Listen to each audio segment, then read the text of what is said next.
Hello, Hi, everyone. hi. How's everyone doing? So today, oh fuck my pressure. There has to be scuff. I Today told you. I I told you so. I said there was gonna be there was not gonna be scuff. It's all my fault. I made it You happen. did this. I did it. I admit it's all 100% my fault. This is your fault. You did this. Okay, it's fine now. It's fine. It was fixed quick. But yeah. Hello, how are things? Things are good, fine. Okay, today the topic is about items and TTRPGs and all that. What are our most popular items? The items that we have enjoyed the most. What do we like? You know, what also could make them more interesting. And I am gonna touch a lot the topic of the cipher system, and you're gonna see why later. But yeah, okay. So, you guys get a question about items? Oh, was favorite items? We're gonna go into questions soon. Let me just start with this. So, items. Items in TTRPGs, well, refers to multiple things. Can be weapons, can be mundane, can be the magical items, or, you know, electronics. Not every TTRPG is about fantasy. Oh goodness. Some people consider items that can turn into dogs. Thanks for the example, Iris. You're welcome. For favorite item, honestly, I don't think I have a favorite item itself. I'm a game master. I don't use items a lot. I do have seen a lot of good reactions out of what I will call talking items or artifacts. They can bring amazing moments to the table. But I'm gonna go more into topic into that later. Aris, any favorite Yes. item of yours? Ooh. Okay. I did actually have. So fun fact. I was once in a stream game, and that game didn't last as well as I wanted it to. Can be like that. But I actually had these really cool daggers. So these really cool daggers, they were twin daggers. Basically, the function of them is 3 times per day you can use them to teleport between where the daggers are. Oh, okay. You got basically uses of Misty Step out of them, and it was so fucking cool. I loved them. They were amazing. Not to me to compare it to anime, but it's giving me a lot of Naruto's that vibes. I was playing a very edgy little rogue who I love dearly. Hey, honestly, it's a very cool item. So I have been trying to dabble a little bit into it because I also have a player that has twin items, and I have been thinking of maybe giving that to it because something that I love about items is not just giving an item and that's it. Talking about it, it's legacies. Legacies, as well as the name sounds, are items that you inherited from somebody that have meaning to your character. But the thing with the legacies, well, most people that have played with TTRPGs knows that the way you get better items is to tossing out your previous item and getting that new one. You want a +3 item? Well, I guess that grandfather sword that killed dragons useless now because it has a +1. You want a +3 now. And, you know, all those legends, all those things, they honestly dump it into nothing. And I kinda dislike that a lot. So we have a sort of semi workaround for our tabletop group where a lot of our items will upgrade with us over time. Yeah, that's exactly my point of it. Exactly. So before I talk about it, can you go a little bit more into how usually goes in your table, how you have experienced it in general? You don't have to go through every detail. Basically, so for instance, I'll take and use my my One Piece game, for instance, because I feel like that's actually got one of the best examples. In that game, my character has a sword that is we call them legacy items. And what that sword has done over time is, as time has gone on and I've played more and more and we've leveled up more and more, because the character's getting better at using that weapon, the weapon upgrades over time. Okay, yeah. Yeah, I can see that. Honestly, that is a good way to go through it. I was recently going through a book. I'm not gonna go into the name of the book because it will be me dissing it. But that book has apparently a potential for legacy items. But what it did, it was basically you have your character, it has everything it has, but besides that, it also has like levels specifically for the item, and you start seeing what it has, and it has way too much stuff.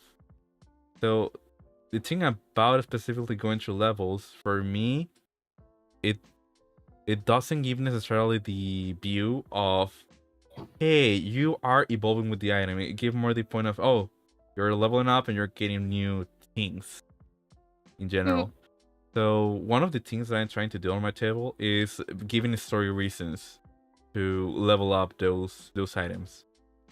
Usually, what I'm trying to implement is similar to it's basically the same, but just not going to level.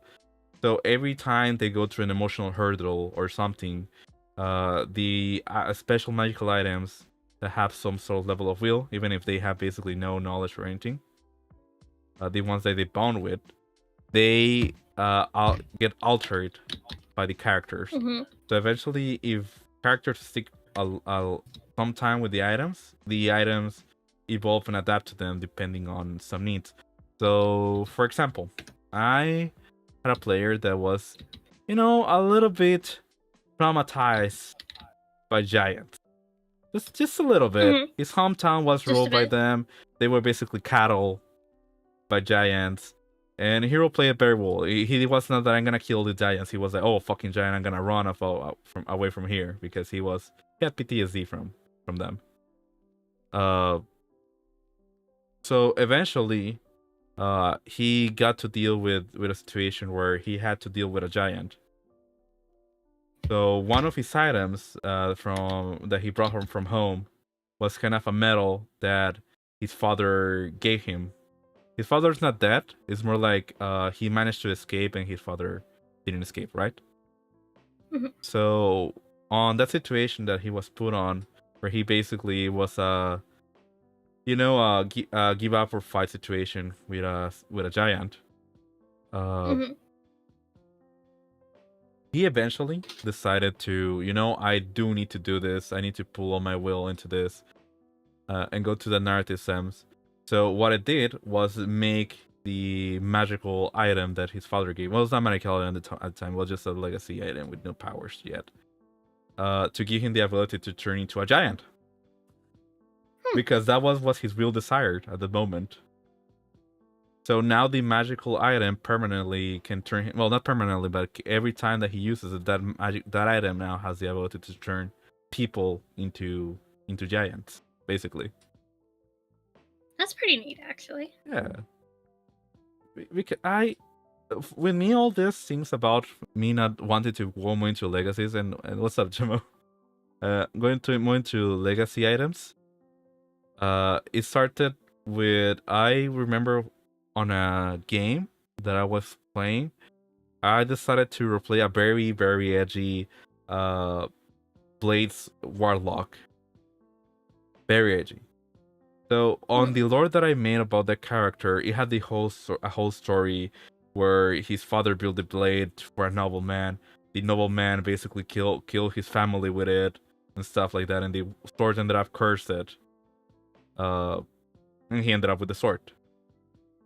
So I was like, damn, this sword has a cool story. I don't just want to switch it over just because magical item +1 or whatever, because that's pointless to me. So I requested to the game master, like, hey, can I have something that the sword can kind of absorb another magical item's abilities or something like that, just so it doesn't get stuck behind. Which the game master was up to it, but other players were not. it was a very balanced option in my opinion, because in the end it was like, hey, I'm not having more, I'm just having the same. I'm literally just having the same, but just keeping the flavor that is the same sort. The other players didn't like it because they were saying like, oh, that's cheating, you should be getting more items. But players can complain about anything. Can complain really about anything. True. And it was so funny because it ended up being a long discussion, and the game master even wanted to give more abilities, and was like, no, I just don't want it to lag behind. He was like, oh yeah, and when he absorbs something, he gets plus fire or plus whatever. It's like, no, I'm not looking for that. And yeah, you cannot please everyone. And with those players that were starting to complain and felt it was completely unfair because I was quote unquote starting with a magical item, even if at the beginning it was the same as any sort. Mm-hmm. The funny thing is that game, it was an online game, didn't last more than a session. So all that discussion was pointless. But it got me thinking about a lot of legacies and magical items and keeping up with them, not just picking something new and throwing it. And this is something that I'm using too, because now that I have legacy items, I'm not just giving a player like, oh, this is from your backstory, or this is from whatever. Oh, now this is the famous sword of this person, or this is the famous boat, and they already have attributes of the person that used it. And that I can abuse dream vision stuff, like, oh, they have dreams, and they have dreams with the person that used the weapon, because the weapon has part of their, I don't want to say soul, but I will say psyche into them. So they can experience or know those legendary peoples, or even some of them even fight them, which it gives a really cool moments for some of them. Mm-hmm. But yeah, in general, that's my goal with legacy items. But honestly, there are a lot of things that we can go over items, because how do you feel, Iris, about temporary items? I mean, I don't have an issue with them personally. Yeah, I cannot say I have an issue with them. My issue with temporary items is mostly how they are sometimes used. So what I mean to say is that that sometimes you are like playing a game, whatever, and you receive a random item. Let's say you receive a water breathing item. You can only use it once. But you know what? The campaign is in the fucking desert. There's no fucking water. And there never is. And I want to see you this into Cypher System a little bit. Because Cypher System manages mainly temporary items. Cypher System is a system that advocates for not having any sort of permanent items, which I kind of disagree with it. I've heard a lot about the Cypher system. It's actually one of a few systems that I haven't played. It's a really interesting system.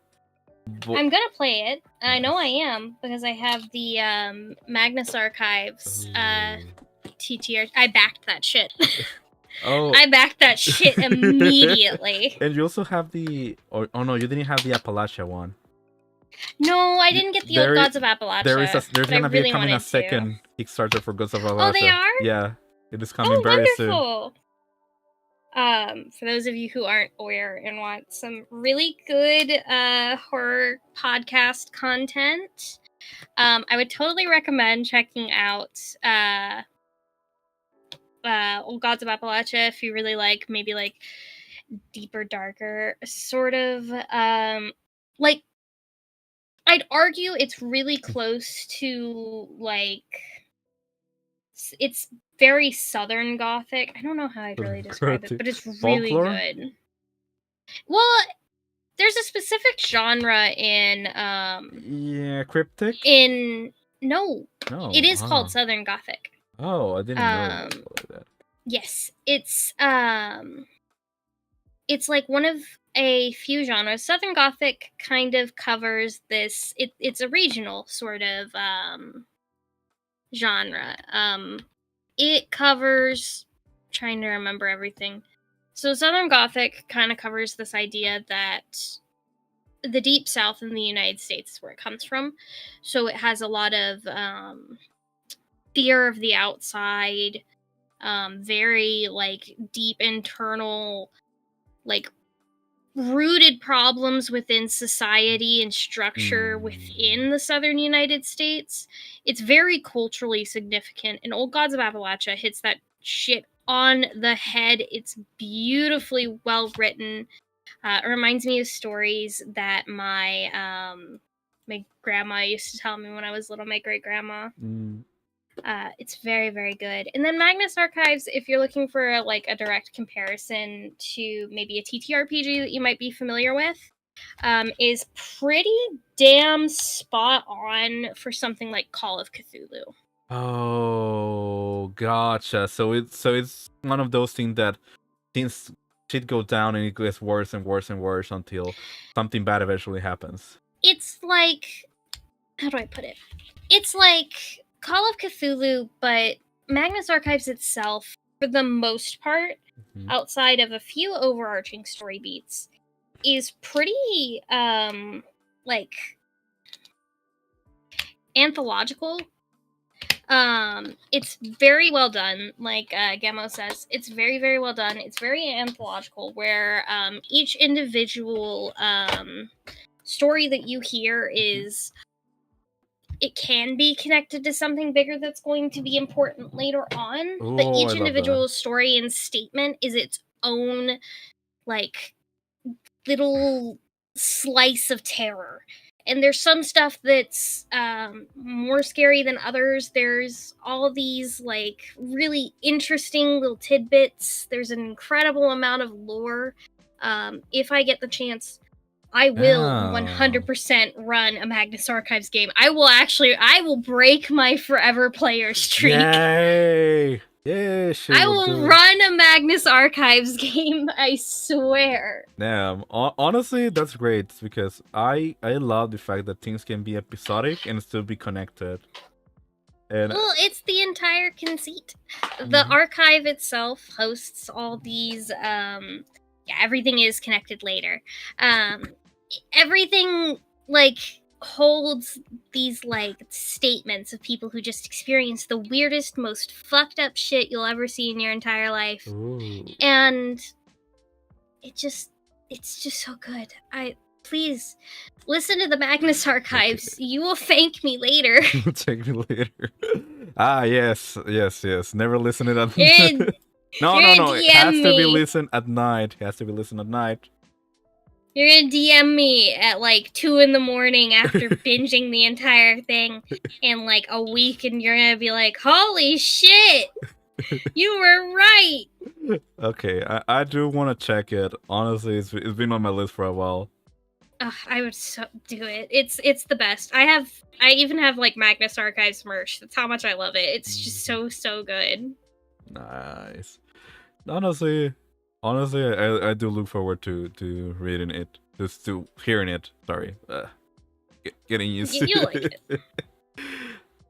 Yeah. I do like a little bit of cryptid horror now and then. It'll be a lot of fun. But I honestly never heard of that being a genre. Maybe it's because it's such a regional genre. Oh, gotcha. Oh, it's a genre that's really specific to Appalachia, like that specific region. So that's why Old Gods of Appalachia holds so much of it. Gotcha. Okay, yeah, that kind of makes sense. Still, both seems very nice. Oh yeah, good. Backtracking a little bit into items, but honestly, yeah, I definitely want to check it. Gonna probably post it on my server later for anyone that's interested.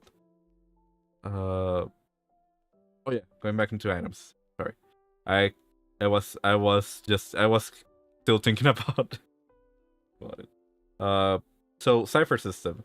Yeah, there's an August of Valasha, and the Magnus Archive is gonna be on the Cipher system. Both are.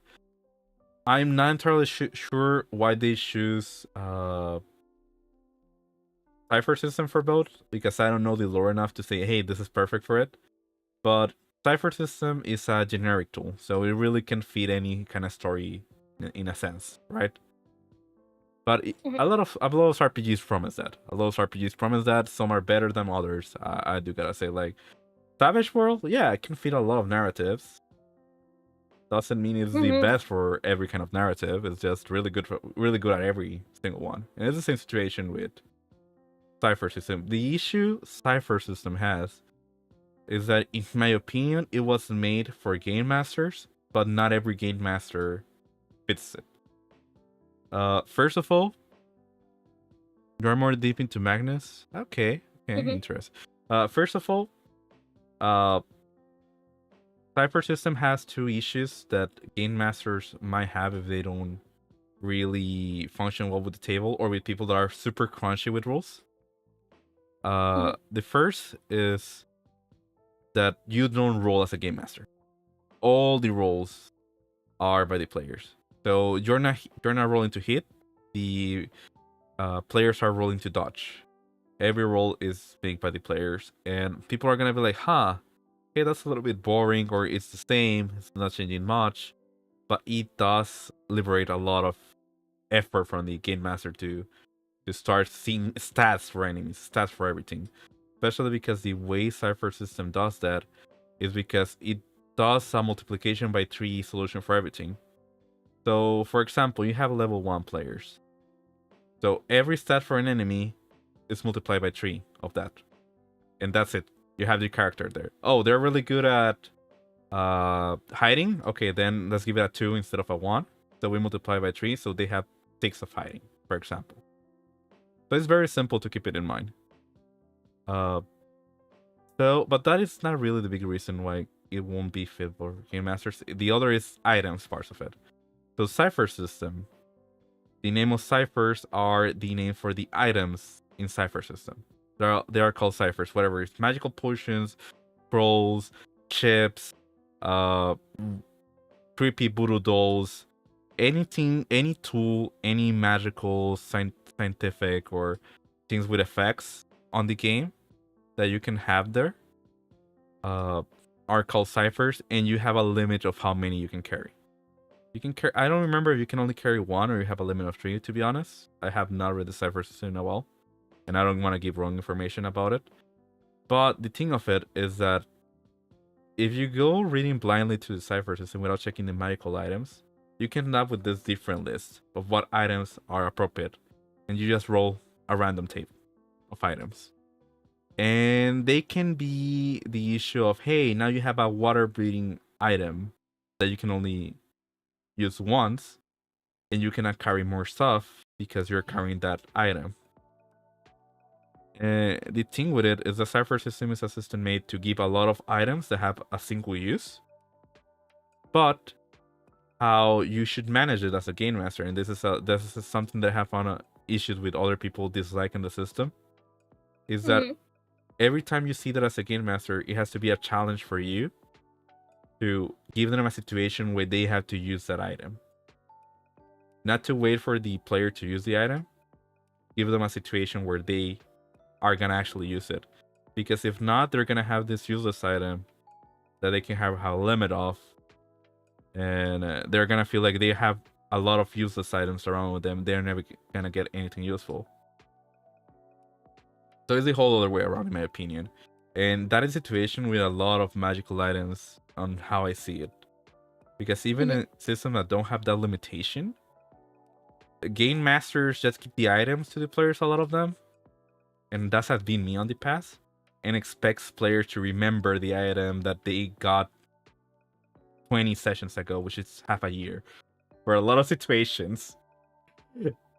And it's an item that they have not used in those 20 sessions, which is a total of 40 to 80 hours of gameplay. And they have to remember that one item. They have like 20 more. So if I get one advice for Game Master on items, is that hidden, not immediately, but very close, if it's possible, on the same session, I use for that item. It's like playing a video game. You don't get the bombs for Link, or you don't get anything without having an exploding wall. There is always something near in a video game, and that's a game design idea, because it teaches them how to use the item. It's not just random choosing about that part. And sometimes you see it before, and you can then later implement it, and it can be the same scenario. But yeah, that's a lot of how I feel about it. With Cypher system, yeah, it's a lot of preparing for random tables. I gotta say, it's very game master friendly. Once you go through the system, Iris, I'm pretty sure you won't have a lot of trouble with it. Probably not. I feel like I can get most if I can play 40k just fine, I feel like I can play any system just fine. No, honestly, I think it's the opposite, because you play Savage Wars, you play systems that are more open and creative, more than a rules heavy system. Yeah, but I still play rules heavy systems. Yeah, you do. You definitely do. But I just feel that some people, when they move from crunchy to light, they just close their mind to it a lot of times. You know? Anyway. You play 40k? Like the... Yeah, I love 40k. Like the TTRPG or the game? TTRPG. Oh, okay. I've played every single one. Nice. Everything from Only War. I played. Wait, actually, no. There's one I haven't played. I've played Only War. I've played Dark Crusade. I've played Inquisition. Probably it's gonna be the trade one. No, I played Rogue Trader. Oh, you played Rogue Which Trader. one wasn't it? Oh. I haven't played the Space Marines one. Specifically Space Marines. Out of all the 40k I've played, I've never touched Space Marines, and that's because I think Space Marines are boring. That's fire. That's completely fair. Honestly, for anyone that doesn't know what you just heard, it's like, oh, I have played all the Nintendo games except for Mario. Because I think Mario is boring. It's the equivalent of that. Which is fair. All of them except fuck that bitch. No, I've played Dark Heresy, Only War. Ooh. I've played Black Crusade or Dark Crusade, and then I've also played Rogue Trader. I've also played Wrath and Glory, and yeah, I think the only one I haven't played is Space Marines. One, right? Wrath and Glory is the most recent system that's come out for 40k. I actually don't like it that much. I have not heard. I actually much rather prefer the crunchy goodness of regular 40k. Fair. My God, cracking open a player's handbook for 40k is like opening up an encyclopedia. I honestly like how much lore they go into 40k. Oh, it's beautiful. It's gorgeous. I love it. It's a lot of good dark lore in general. Mm-hmm. How everyone just goes to shit. That grim dark future. Nummy. Love that despair.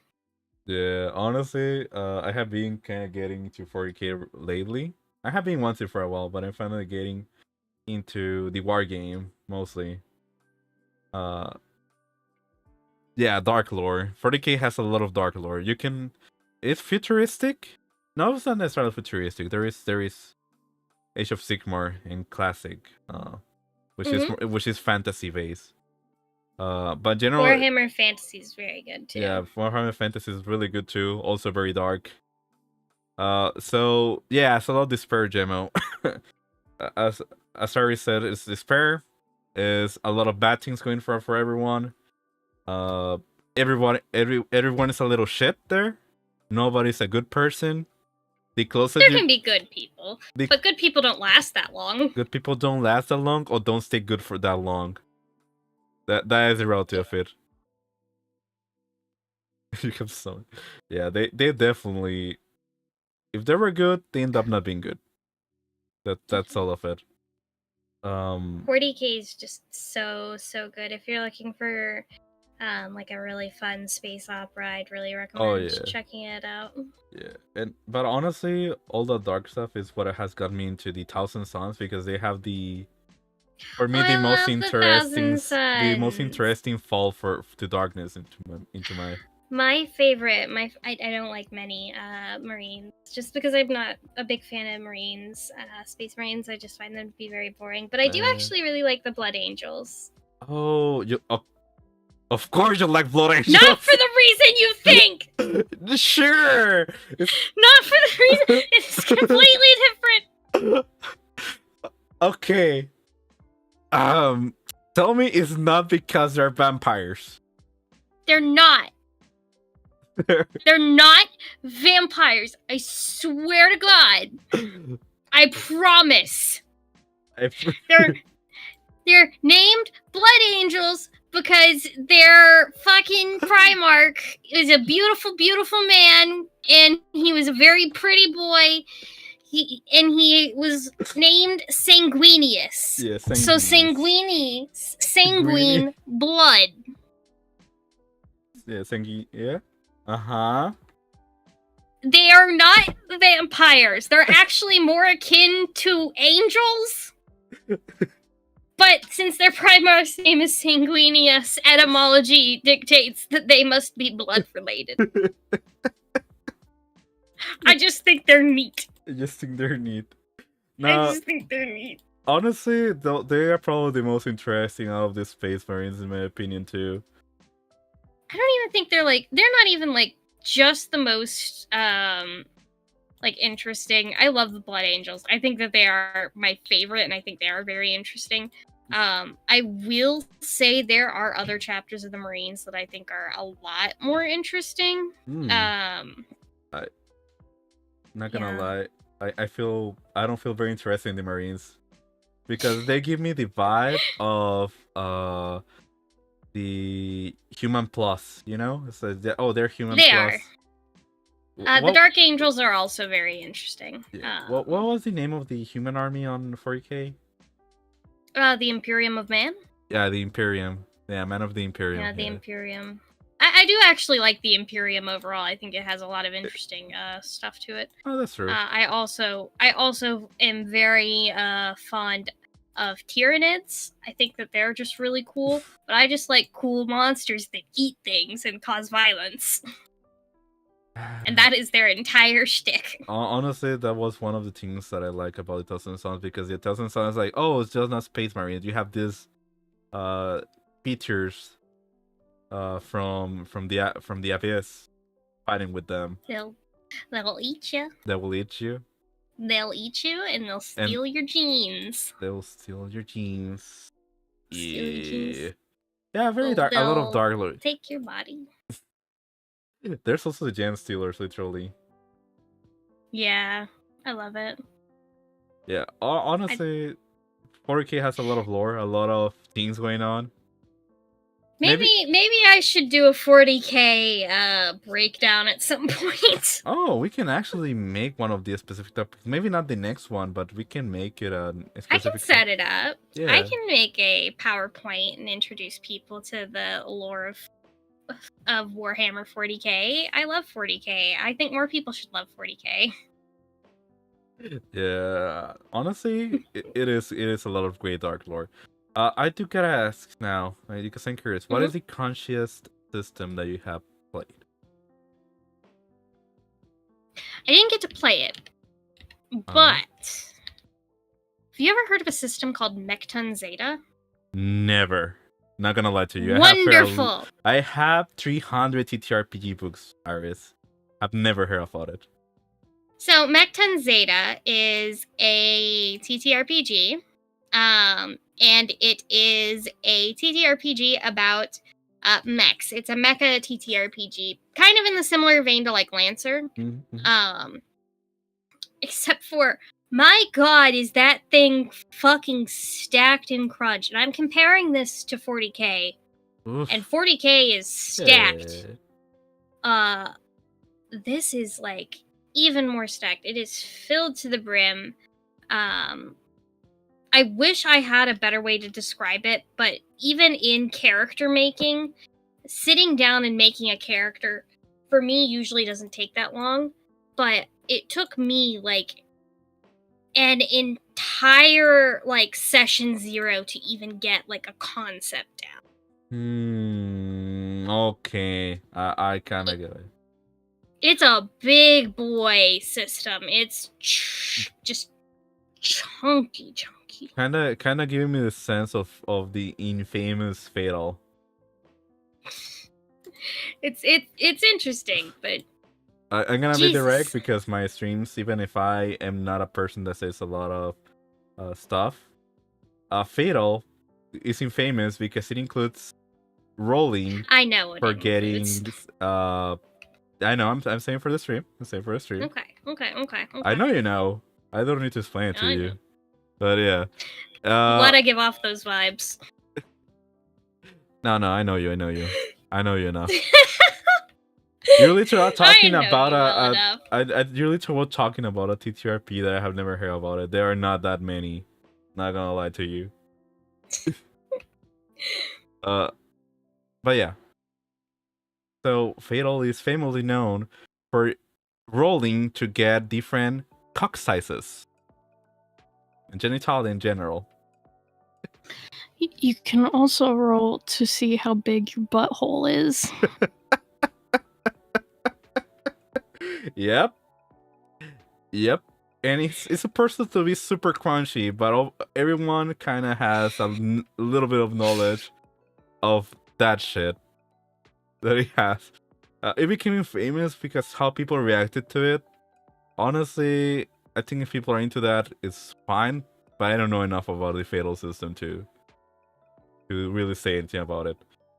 But with me, my feeling for crunchy systems, because I like crunchy systems, and people are like, "Oh, Pathfinder, D&D, they are crunchy-ish." I would say that crunchier will be like something closer to Call of Cthulhu is a little bit more crunchy. Still not crunchy enough to be super crunchy, like the one they were talking about. Like 4K is extremely crunchy. A lot of systems going to issues with Stormshy. My thing with crunchy systems, I'm thinking about what's it called? Genesis? No, not the Genesis. Genesis is not a crunchy system. Damn it, how do I forget the name of that? What are you thinking of? It's a burial system. It's a generic system with no setting. Are you talking about? Oh gosh, I think I know what you're talking about, but the name is escaping me. It's basic. It's in its fourth version. How do I remember it's in its fourth version, man? I don't remember his name.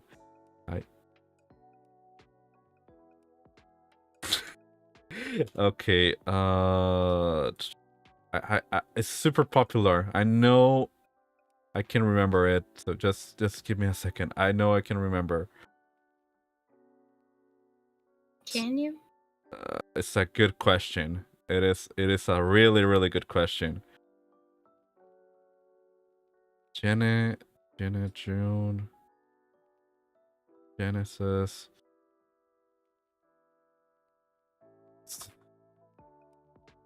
Systemless CTRPG.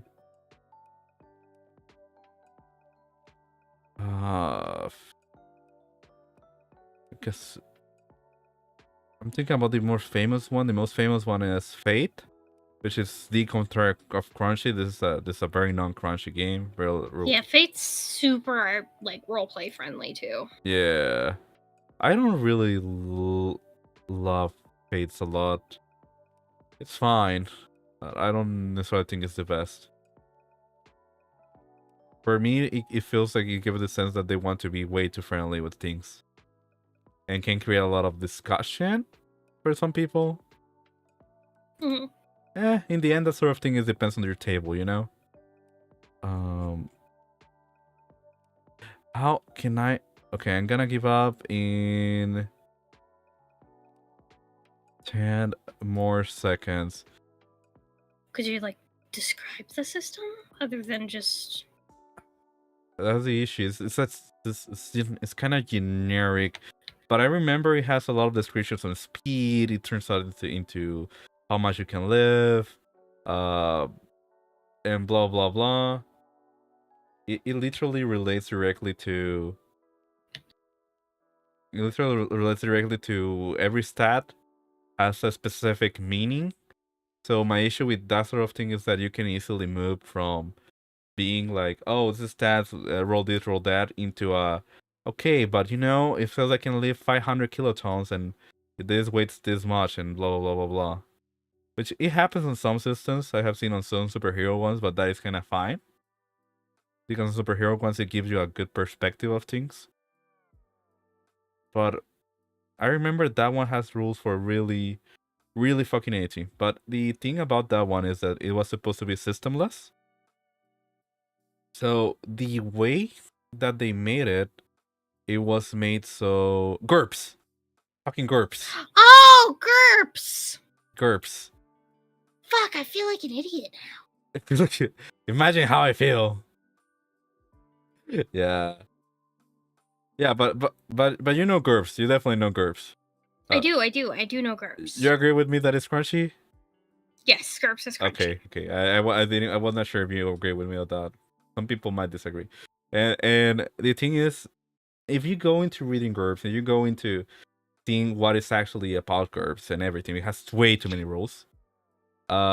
You notice one thing, and even the creator said this. GURPS was not made for you to use every rule. That's the reality of it. GURPS added every rule and was made for you to pick what rules fit on what you need. Mm-hmm. And I feel like that should be stated more clearly on the book.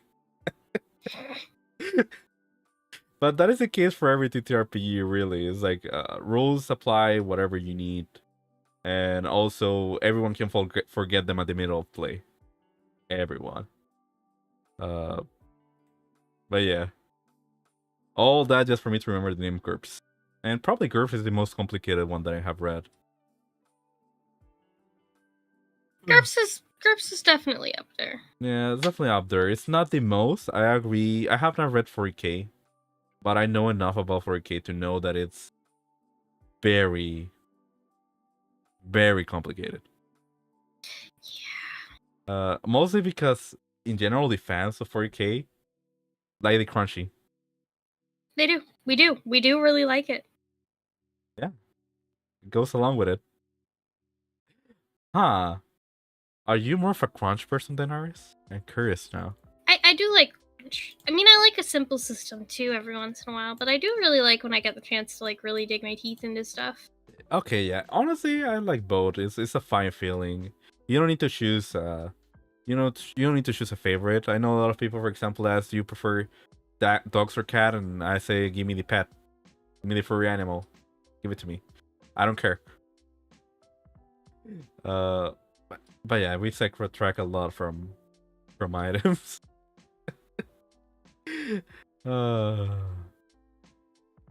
Anyway, gotta ask a question now, Iris. Mm-hmm. You say one of your favorite items. What was the item you have really? It's hard to say dislike. So I don't want to say dislike. That you find the most pointless. I don't really have one. Like, whenever I get an item, I try and find some way to use it. I don't think I've run across an item at any point that I've really disliked. Okay. So, let's say that you find an item that can... let me think about something very quick. Oh, that's useful. God damn it, I need to think about something useless. Yeah, no, I'm sorry. That question was... I'm not up to asking that question. Uh-huh. But yeah, let's say you find an item that, I don't know, turns candy into rock. How will you do with it?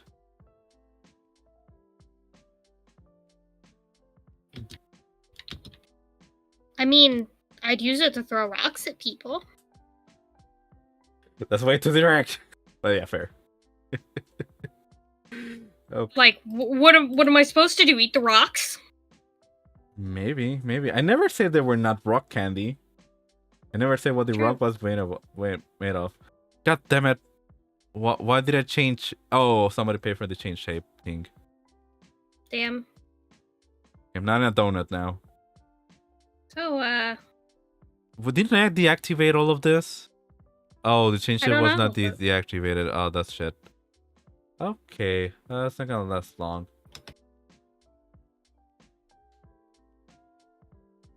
All right. Switching back.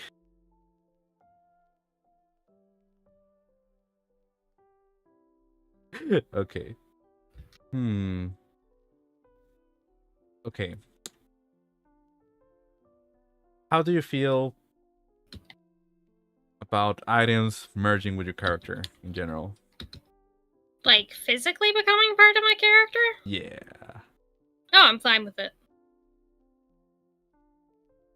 Okay. It's just that I know some people that really, not that are against it per se, but find it very, very annoying. But I see it more as a kind of situation where it's half a curse in a sense, because now they're forced to have that item. Mm-hmm. But curses can be fun. Oh, this is something that we have not talked about. Curse items. Ooh. Yeah, we definitely need to talk a little bit more about cursed items.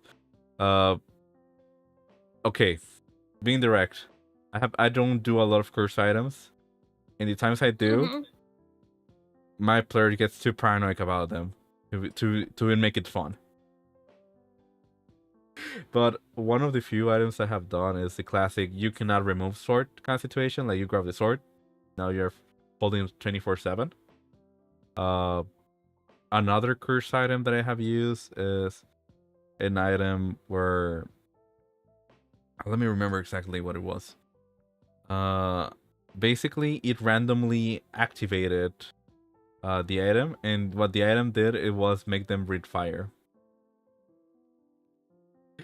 The thing is that they didn't know it did that.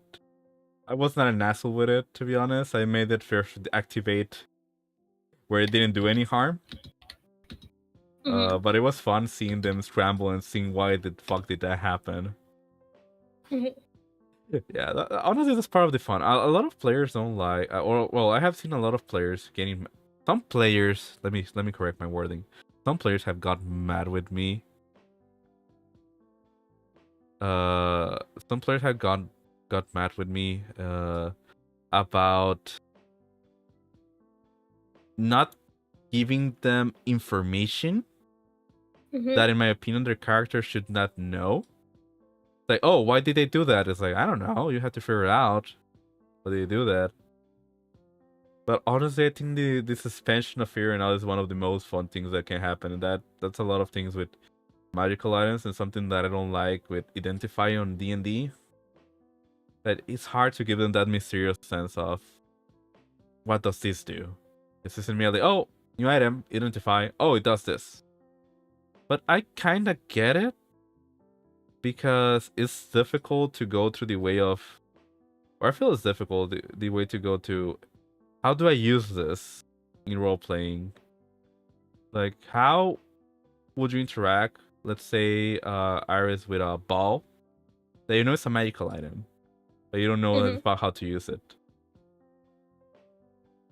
My first step is always poke it with a stick. It exploded. I'm joking. I mean, like, really, like, what's gonna go wrong if I poke it with a stick? If it explodes, I know something happens. If something happens to the stick, I know something bad's wrong with the item. If I get past the stick part, whatever the fuck happens, happens. Whatever. Oh yeah, you're more you're definitely more a go with it, right? Yeah, I'm very go with the flow. Yeah, you have told me about you messing up things with your players sometimes. I like to be a little bit of a menace. That's fun. Honestly, I think there should be more confrontation. Oh, this is actually a good question that I can ask. Iris, how do you usually deal with multiple people wanting the same item? We kind of just talk out usually the benefits of having the item, or in like we try and figure out who would benefit the most from having that item.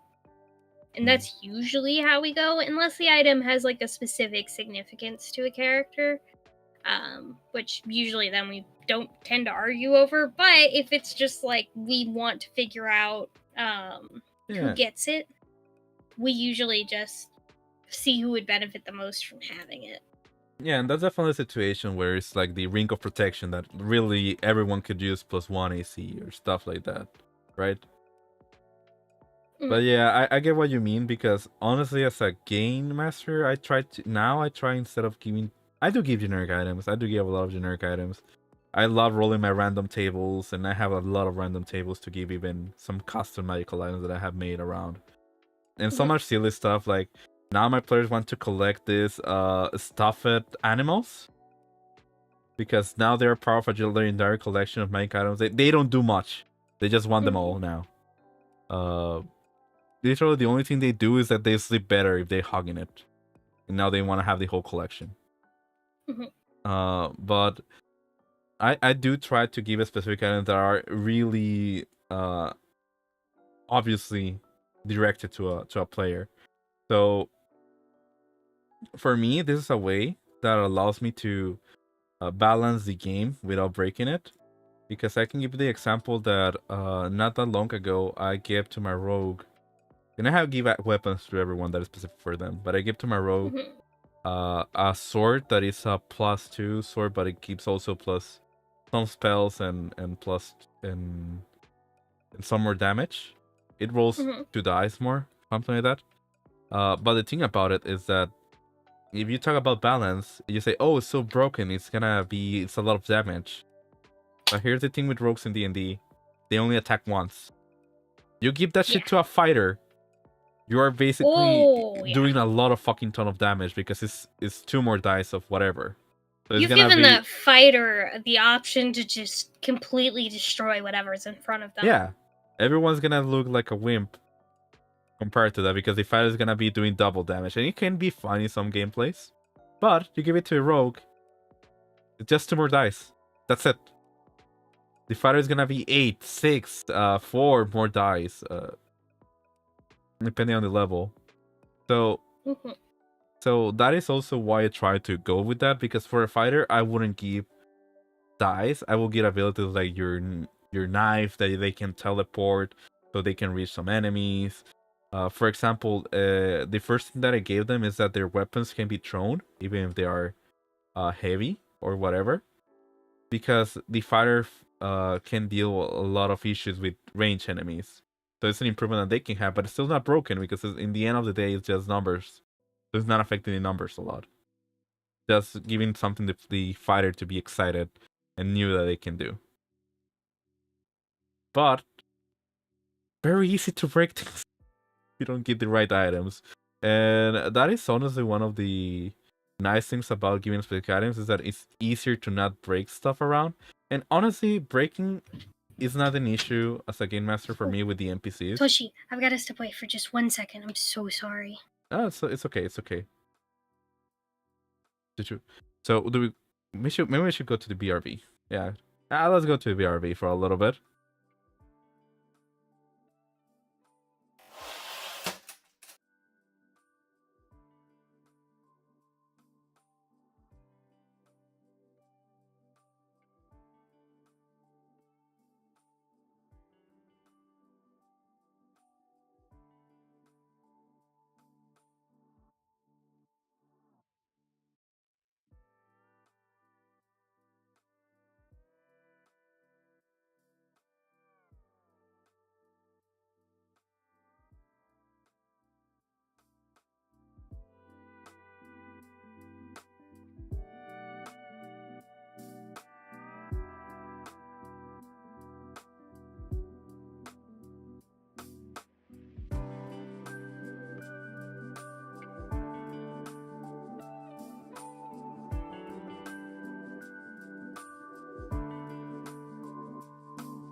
Okay, we're on now. And I noticed that I never zoom in. Nope. It's fine. Honestly, not zooming in is not the worst of things. Wait, why is the music too loud now? Okay, there we go. Yeah, so we're gonna cut it short. I know we usually go for 2 hours, but honestly, we gotta hang up. And I think this is good enough for the topic of items. If there's any more questions or things we want to say about items or anything related to that, it can still be something you can bring up next stream. For the topic of next stream, we're not entirely sure. We want to go with a more specific, more specific team, but we'll see during the week. All right. So everyone, I hope you have a good day. Yeah. Bye-bye. Bye-bye.